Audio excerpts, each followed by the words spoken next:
Okay, so we've just received the minutes from the Fed's FOMC July meeting, and it's clear that Fed officials are pretty much split on where to go next. Now, we need to remember these minutes came after the decision meeting on July 28th, and a lot has happened since then. But the tonality we saw from those minutes suggest a few important themes we need to address. So the first one being that the Fed are saying we've made progress, but not enough. Now we need to remember in July there was a backdrop of not good employment. They didn't see much progress. They saw significant progress, but not substantial progress was their wording towards unemployment improvements and also the price stability, which is measured by the CPI and the inflation readings. Now, the other thing they wanted to make clear was that tapering and rate hikes are not linked.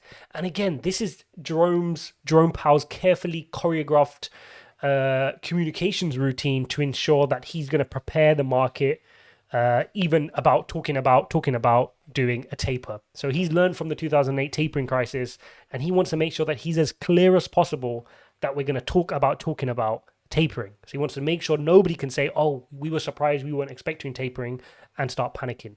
But he also wants to decouple the two. For those that are feeling like they're entangled, he wants to say that just because we're tapering, it doesn't mean an imminent rate hike. Now, obviously, that's a bit counterintuitive. Naturally, when you finish tapering and you want to tighten policy further, you go ahead and increase your rate. So whether the market will buy that or not, it's fine. But I guess what it does say is as soon as the tapering finishes, it doesn't mean rates are going to be hiked straight away, which will come on. We will come onto that timeline shortly. The other thing they wanted to discuss, they were quite keen on discussing, was the debate between how to focus on which assets to stop purchasing. So obviously tapering means they're going to reduce the quantity of the $120 billion they're buying each month in 80 million treasuries and 40 billion currently in mortgage-backed securities. So some say you should reduce those proportionally. So you should reduce, let's say, 10% of your treasuries and 10% of your mortgage-backed securities each month, so they're proportional.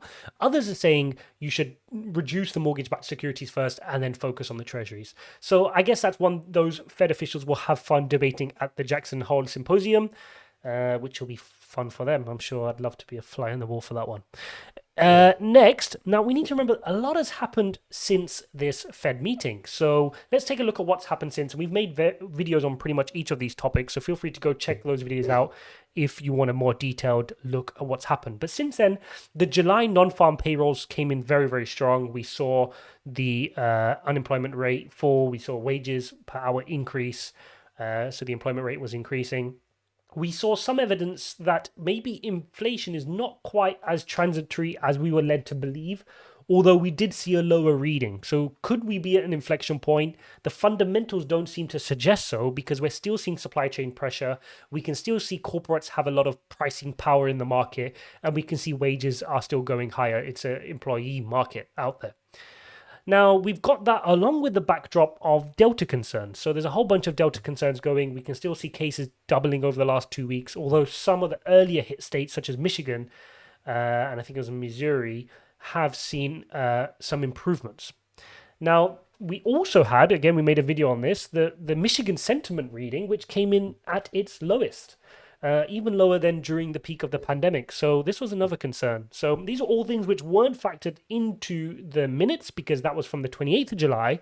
But we've seen rhetoric from the Fed officials when they've been coming on and making comments around the fact that we shouldn't be delaying. So we're seeing more of this, and it's carefully choreographed.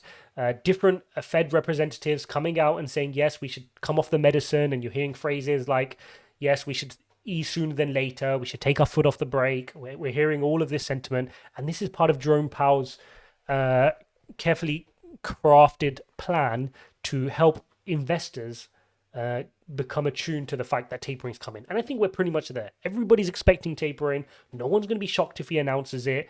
And he really just needs to make sure he doesn't mess this up with any other surprise factors. He just needs to start, communicate it clearly. This is what we're going to start.